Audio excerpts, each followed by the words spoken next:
பிரியமானவர்களே, ஆண்டவன் நமக்கு ஒரு புதிய முதலமைச்சரை கொடுத்திருக்கிறார். திரு ஜோசப் விஜய் அவர்களுக்காக ஆண்டவனுக்கு உள்ளத்தின் ஆழத்தில் இருந்து நன்றியை கூறுகிறோம். அவர்களும் மிகுந்த உறுதியோடு தனிமையாக நின்று இந்த பெரிய வெற்றியை தமிழகத்திற்கு கொண்டு வந்தபடியினால் உள்ளத்தின் ஆழத்தில் இருந்து நன்றியை தெரிவித்துக் கொள்கிறோம்.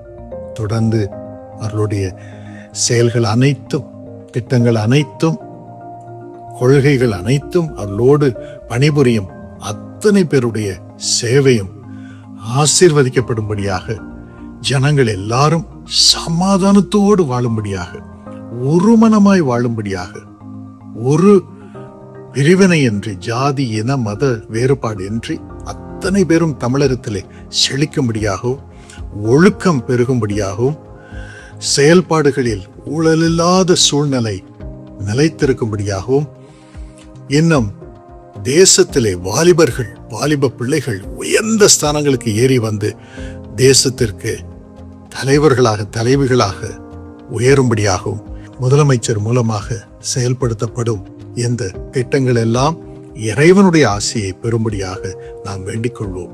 சரியான தலைவர்கள், தலைவிகள் ஒவ்வொரு துறையிலும் உண்மையாக செயல்படும்படியாகவும் நாம் வேண்டிக் கொள்வோம். தயவாக ஆண்டவன் அருள் புரிவார்.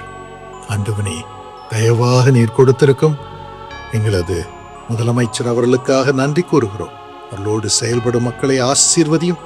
நீரே தமிழகத்தை ஆசீர்வதித்து இயற்கை எண்ணம் மக்கள் மத்தியிலே சூழ்நிலை எல்லாம் ஆசீர்வதிக்கப்படும்படியாகவும், அத்தனை திட்டங்களும் செயல்படுத்தப்பட பொருளாதாரம் பெருகும்படியாகவும், ஆண்டவனே முதலமைச்சர் அவர்களுக்கும் கூட உழைக்கும் மக்களுக்கும் நல்ல சுகம், குடும்பத்திலே சமாதானம், மிகுந்த உமது பிரசன்னம் உண்டாயிருக்கும்படியாகவும் நாங்கள் வேண்டிக் கொள்கிறோம். நீர் அப்படி அருள் புரிவதற்காக நன்றி. இயேசுவின் நாமத்தில் இந்த பிரார்த்தனையை தாழ்மையோடு ஏறெடுக்கிறோம். இதை அங்கேற்தலும் சுவாமி. ஆண்டவன் தொடர்ந்து நம்மை வழி நடத்தி மன மகிழ்ச்சியோடு தமிழகத்திலே சகல பாக்கியங்களையும் நாம் அனுபவிக்கும்படி முதலமைச்சர் அவர்களையும் அவர்களோடு செயல்படும் ஒவ்வொருவரையும் வழி நடத்துவாராக.